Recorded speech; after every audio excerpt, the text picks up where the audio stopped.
Olá, residentes! Os resíduos sólidos são gerados por praticamente toda e qualquer atividade humana, compreendendo uma grande diversidade de materiais que mudam ao longo do tempo, tanto em termos quantitativos quanto qualitativos, acompanhando as mudanças pelas quais passa a sociedade. Dentre os diversos conceitos, resíduos sólidos presentes na literatura, o que mais importa para o profissional da área é a definição prevista em lei, no caso a Lei 12.305, de 2 de agosto de 2010, que institui a Política Nacional de Resíduos Sólidos. Esta lei estabelece que são considerados resíduos sólidos materiais, substâncias, objetos ou bens descartados nos estados sólido e semissólido. Líquidos, cujas particularidades tornem inviável seu lançamento na rede pública de esgotos ou em corpos de água, ou exijam para isso soluções técnicas ou economicamente inviáveis em face da melhor tecnologia disponível. Gases contidos em recipientes. Observação: a política ela não se aplica aos resíduos radioativos, que são objeto de legislação específica, no caso a Comissão Nacional de Energia Nuclear. Tal definição costuma causar estranheza a quem não está familiarizado com a área, principalmente porque estabelece que gases e líquidos sejam considerados resíduos sólidos, o que vai contra o senso comum. As razões para isso são: se o gás contido nos recipientes não pudesse ser considerado resíduo sólido, ele deveria passar a ser completamente removido dos recipientes descartados, o que seria algo inviável.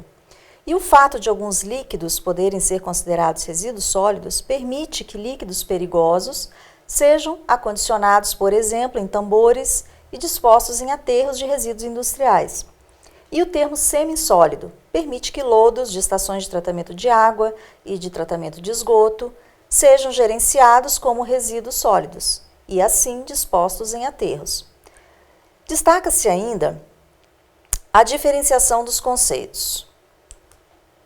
Destinação final ambientalmente adequada dos resíduos, que é o encaminhamento do resíduo para reutilização, reciclagem, compostagem, aproveitamento energético, disposição final ou outras destinações admitidas pelo poder público, de modo a evitar danos ou riscos à saúde pública e à segurança, e a minimizar os impactos ambientais negativos. Ou seja, o termo se aplica a todos os tipos de resíduos. Disposição final ambientalmente adequada dos rejeitos.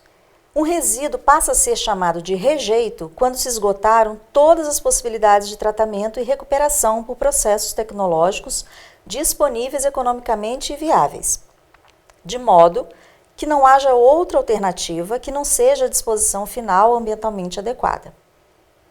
Ou seja, a disposição final ambientalmente adequada dos rejeitos se refere exclusivamente à disposição ordenada em aterros. Como a disposição final também é um tipo de destinação final, ela também deve evitar danos ou riscos à saúde pública e à segurança e a minimizar os impactos ambientais negativos. Ou seja, não há como prescindir da disposição final, pois um cenário ideal em que todos os resíduos são de alguma forma aproveitados é economicamente inviável, tem custo proibitivo. Gestão e gerenciamento de resíduos sólidos urbanos. Gestão e gerenciamento são termos bastante empregados, às vezes até como sinônimos e muitas vezes misturam-se. Entretanto, gerenciamento se refere ao conjunto de ações e gestão é a política que rege essas ações. Gestão é a definição, por definição, um conjunto de normas e diretrizes que regulamentam os arranjos institucionais, é a identificação dos diferentes agentes envolvidos e seus respectivos papéis, os instrumentos legais e os mecanismos de financiamento. E gerenciamento é a realização do que a gestão delibera, através da ação administrativa, do controle e planejamento de todas as etapas do processo. Então, gestão é o que fazer, o gerenciamento, como fazer. Gestão é a tomada de decisões estratégicas e o gerenciamento, os aspectos operacionais e tecnológicos. Na gestão ainda, o planejamento, a definição de diretrizes, o estabelecimento de metas. No gerenciamento, as ações que visam implementar e operacionalizar as diretrizes estabelecidas pela gestão. E, finalmente, na gestão, a gente tem as políticas, os instrumentos e os meios. E no gerenciamento, a administração, a gerência, os indicadores de desempenho. Aqui os diversos papéis de cada um. Então, pode-se dizer que os principais atores de um plano de gestão de resíduos sólidos urbanos e as suas respectivas atribuições são: gestão, são os tomadores de decisão que definem a política. Gerenciamento, é o gestor que implementa a política. E o manejo são os funcionários que operacionalizam a implantação em conjunto com a comunidade. Então, recapitulando, o conjunto de ações exercidas direta ou indiretamente para resolver o problema dos resíduos sólidos recebe o nome de gerenciamento de resíduos sólidos, que envolve a coleta, o transporte, o transbordo, o tratamento e a destinação final dos resíduos sólidos e a disposição final dos rejeitos. Todas essas ações devem estar interligadas e de acordo com o Plano Municipal de Gestão Integrada de Resíduos Sólidos ou com algum outro plano de gerenciamento de resíduos sólidos, de acordo com a Política Nacional de Resíduos Sólidos, desenvolvido no âmbito da municipalidade. O gerenciamento integrado de resíduos sólidos é de competência dos municípios e do Distrito Federal, sendo que cabe aos estados integrar as ações dos municípios nas regiões metropolitanas, aglomerações urbanas e micro-regiões. Ainda cabe aos estados apoiar e priorizar as soluções consorciadas ou compartilhadas entre 2 ou mais municípios. O intuito do gerenciamento integrado de resíduos sólidos, como a própria nomenclatura já diz, é conhecer todos os tipos de resíduos produzidos em um município, ou um conjunto de municípios, no caso de consórcios, ou algo semelhante, suas quantidades e fontes geradoras, e a partir daí montar um planejamento de coleta, transbordo, transporte, reciclagem, tratamento e disposição final, que faça o melhor uso possível dos recursos técnicos e econômicos disponíveis, aproveitando-se dos benefícios da economia de escala, considerando-se sempre as dimensões sanitária, econômica, ambiental, política, social e também a cultural.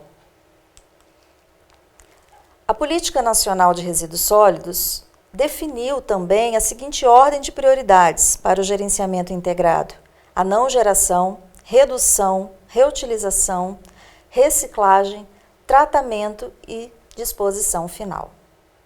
Por redução, entende-se tanto a minimização dos resíduos no âmbito industrial, pelo uso, por exemplo, de técnicas de produção mais limpa, quanto o desenvolvimento de produtos que gerem menores quantidades de resíduos, após passarem pelas mãos do consumidor. Um exemplo, a diminuição da quantidade de plásticos, de embalagens, etc. Importante notar ainda a diferença entre a reutilização e reciclagem. Reutilização é o aproveitamento dos resíduos sem que ele passe por transformações físicas, físico-químicas ou biológicas, enquanto que reciclagem é o aproveitamento dos resíduos como matéria-prima para novos produtos, mediante alterações nas propriedades físicas, físico-químicas ou biológicas. Para que se possa gerenciar adequadamente os resíduos sólidos, é preciso conhecer seus aspectos qualitativos, com qual resíduo estou lidando, e quantitativos, qual a quantidade gerada desses resíduos, bem como as suas flutuações. Características dos resíduos sólidos. O gerenciamento integrado dos resíduos sólidos deve começar pelo conhecimento de suas características qualitativas e quantitativas, pois vários fatores influenciam, como os aspectos culturais, nível e hábitos de consumo e educação ambiental. Os aspectos econômicos incluem, por exemplo, os períodos de recessão, em que há menor consumo, logo maior reutilização, assim como influi a renda, o padrão de vida, sendo que maior renda reflete em maior quantidade de descartáveis e, por outro lado, menor renda reflete em maior quantidade de matéria orgânica. Os aspectos climáticos interferem, por exemplo, no teor de umidade do lixo, quando ocorrem as chuvas. No outono, o aumento de folhas e no verão, o aumento de embalagens de bebidas, como, por exemplo, latas, vidros e plásticos rígidos. Os aspectos socioeconômicos, como o nível educacional, quanto maior, menor a fração de matéria orgânica, o poder aquisitivo, quanto maior, maior a fração de descartáveis, recicláveis e menor a fração de matéria orgânica. O desenvolvimento tecnológico, introdução de materiais cada vez mais leves, menor peso específico desses resíduos. Campanhas ambientais, redução de materiais não biodegradáveis, plásticos, aumento de recicláveis ou biodegradáveis, como papel, papelão, vidro, metal. E outros fatores, como os demográficos, quanto maior a população urbana, maior a produção per capita de lixo.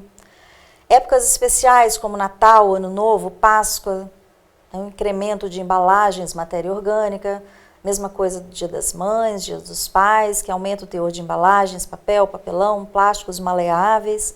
E no Carnaval, com embalagens de bebidas, como latas, vidro, plástico rígido. Sobre as características físicas e químicas dos resíduos sólidos. As características físicas compreendem geração per capita, composição física, que é a gravimétrica, o peso específico, o teor de umidade, a compressividade, o poder calorífico e, quanto às características químicas, o teor de elementos químicos como carbono, enxofre, nitrogênio, potássio, fósforo, pH e a relação carbono-nitrogênio. O peso específico ou densidade aparente é o peso do lixo solto, em função do volume ocupado livremente, sem qualquer compactação. Ele é expresso em quilograma-força por metro cúbico. Sua determinação é fundamental para dimensionamento de equipamentos e instalações. Na ausência de dados mais precisos, pode-se utilizar os valores de 230 kg por metro cúbico para o peso específico do lixo domiciliar, de 280 kg por metro cúbico para o peso como peso específico dos resíduos de serviço de saúde e de 1.300 kg por metro cúbico para o peso específico de entulho de obras. A determinação desse parâmetro é encher um recipiente de volume conhecido com a amostra de lixo e pesar todo esse material. Daí descontar o peso do recipiente, então o peso específico em quilo por metro cúbico é igual ao peso da amostra em quilo dividido pelo volume do recipiente em metro cúbico. A umidade, ela representa a quantidade de água presente no lixo. Ela é medida em percentual do seu peso. Este parâmetro se altera em função das estações do ano e da incidência das chuvas, podendo-se estimar um teor de umidade variando em torno de 40% a 60%. Recebe uma influência notável exerce uma influência notável sobre o poder calorífico, a densidade e a velocidade de decomposição biológica da massa de lixo. Ela influencia diretamente também o cálculo da produção de chorume e o correto dimensionamento do sistema de coleta de percolados. A determinação do teor de umidade é, após a pesagem da amostra, secá-la em estufa entre 100 e 103 graus Celsius até que se obtenha peso constante. Então, a umidade em porcentagem vai ser o P0, que é o peso da amostra antes da secagem, menos o P1, que é o peso da amostra após a secagem, tudo em quilos, vezes 100. E o material seco, em porcentagem também, é o P1 sobre o P0 vezes 100. A compressividade é o grau de compactação ou redução do volume que uma massa de lixo pode sofrer quando compactada, submetida a uma pressão de 4 kg/força por centímetro quadrado. O volume do lixo ele pode ser reduzido de 1/3 a 1/4 do seu volume original. É muito importante para o dimensionamento de veículos coletores, estações de transferência com compactação e caçambas estacionárias. O poder calorífico, que é outro parâmetro, é a energia liberada através da queima de algum combustível. Ainda é a quantidade de calor gerado por 1 kg de lixo misto, ou seja, não somente aqueles materiais facilmente combustíveis. O poder calorífico médio do lixo domiciliar se situa na faixa de 5.000 kcal por cada quilo de resíduo. Influencia o dimensionamento das instalações de todos os processos de tratamento térmico, como incineração, pirólise e outros. A quantidade ou taxa de geração, a produção per capita de lixo aumenta com o aumento da população dos municípios. Vamos falar sobre a composição física, gravimétrica, que é a porcentagem dos vários componentes do lixo, como papel, papelão, vidro, metais, matéria orgânica, etc. Ela é o ponto de partida para o estudo do aproveitamento das diversas frações, para a reutilização, reciclagem ou compostagem.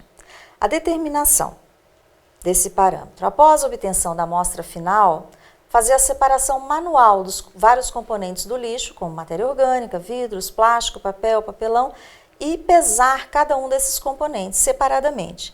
As porcentagens individuais dos componentes é calculado por exemplo, plástico, percentual é igual ao peso da fração plástico em quilo, dividido pelo peso total da amostra, também em quilo, vezes 100.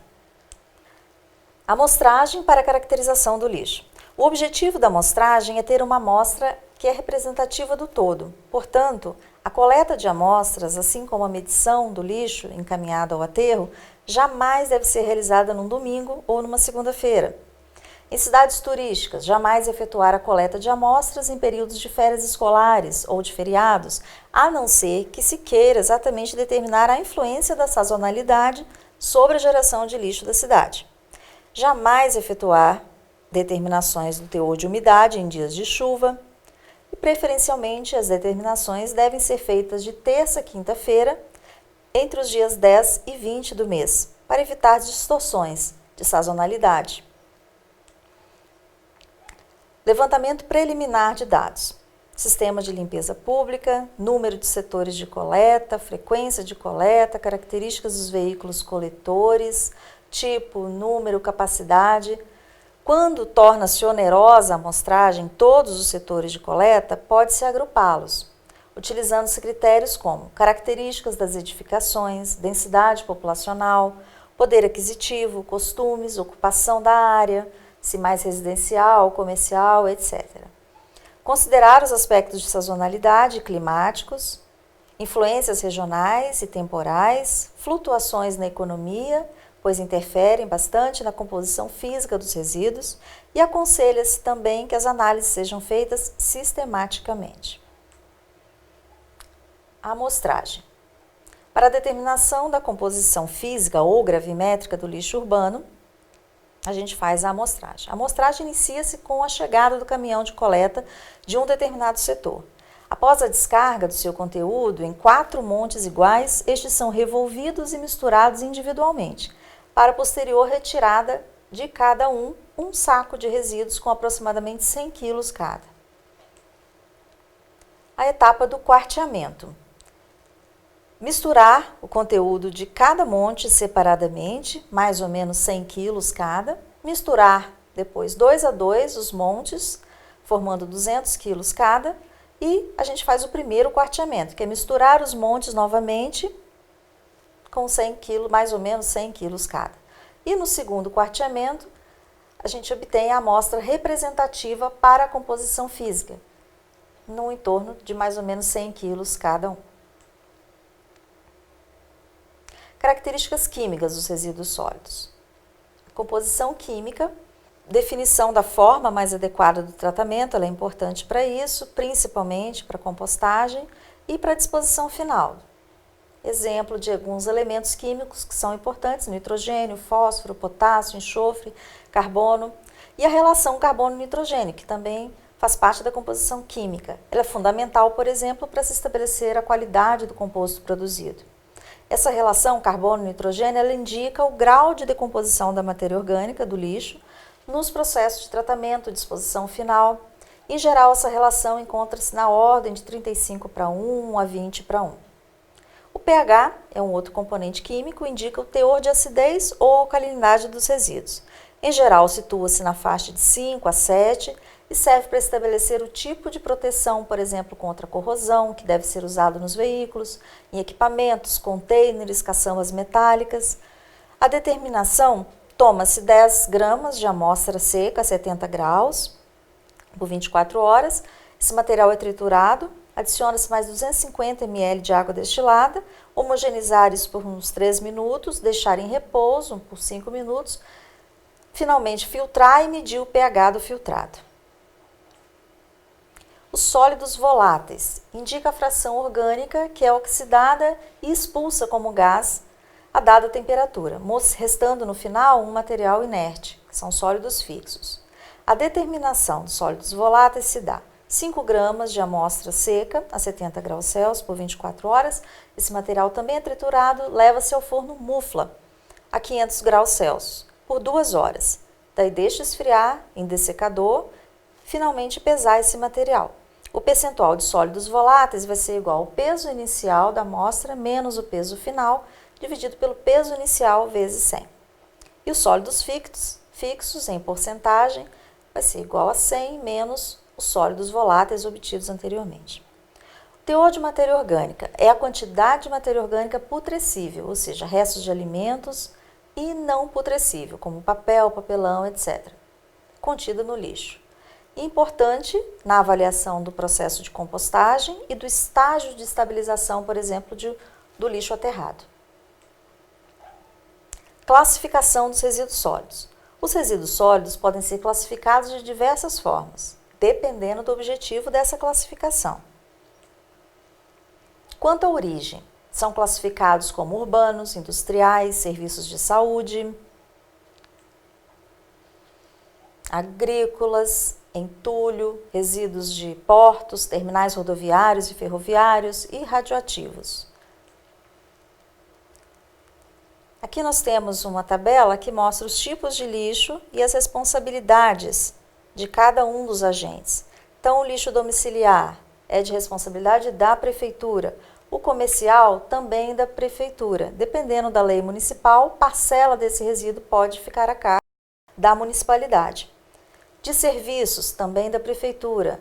O industrial, esse tipo de resíduo, a competência é do gerador, então, ou seja, das indústrias. Os resíduos de serviços de saúde é de competência do gerador também, por exemplo, hospitais, clínicas veterinárias, etc. De portos, aeroportos, rodovias, ferrovias, rodoviárias, é o gerador. Os resíduos agrícolas são de competência também do gerador, por exemplo, o agricultor. E os entulhos, também do gerador. A depender da lei municipal, também há a opção de parcela desses resíduos a municipalidade poder recolher. E os resíduos radioativos, eles saem fora de toda essa classificação, que eles ficam a cargo da Comissão Nacional de Energia Nuclear, ou CNEM. Quanto ao grau de degradabilidade, nós temos os resíduos divididos em facilmente degradáveis, dificilmente degradáveis ou moderadamente degradáveis, e aqueles não degradáveis. O que mais importa para nós é a classificação segundo a ABNT, ou a NBR 10004. Ela é de 2004. Quanto à classificação, de acordo com a ABNT, a gente tem a classificação desses resíduos quanto à periculosidade, ou seja, que oferecem riscos ao meio ambiente e à saúde pública, sendo que os critérios de periculosidade são a inflamabilidade, corrosividade, reatividade, toxicidade, isso obtido pelo ensaio de lixiviação, que é a NBR 10005, e patogenicidade. Os resíduos classe 1 são os perigosos. São resíduos que se enquadram em pelo menos um dos critérios de periculosidade. Resíduos perigosos de fontes específicas, que estão contidos no anexo B da norma, ou não específicas no anexo A. E resíduos classe 2 são não perigosos, que se subdividem, por sua vez, em classe 2A e 2B.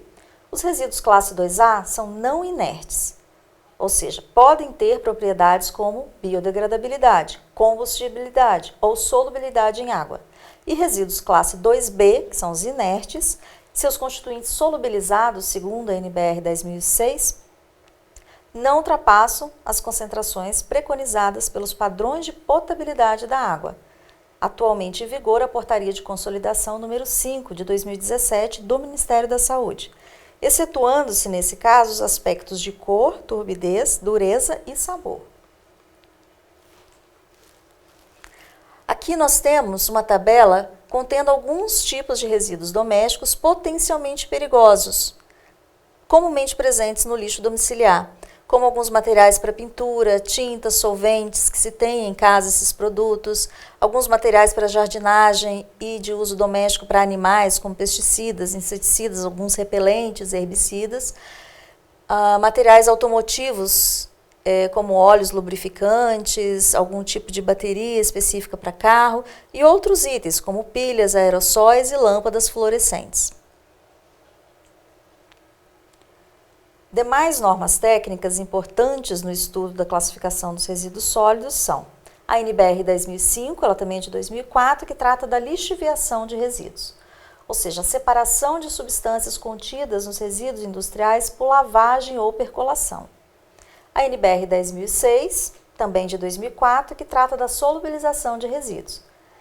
Ela torna a amostra de um resíduo solúvel em água, a fim de que medir a sua concentração nesse extrato. E a NBR 10.007, que trata da amostragem de resíduos sólidos, ou seja, para a seleção de amostras para ser analisada como representante de um todo. Na próxima videoaula, seguiremos com o tema gerenciamento de resíduos sólidos, a partir dos serviços de limpeza urbana. Até mais! Joia, prof. Meu Deus!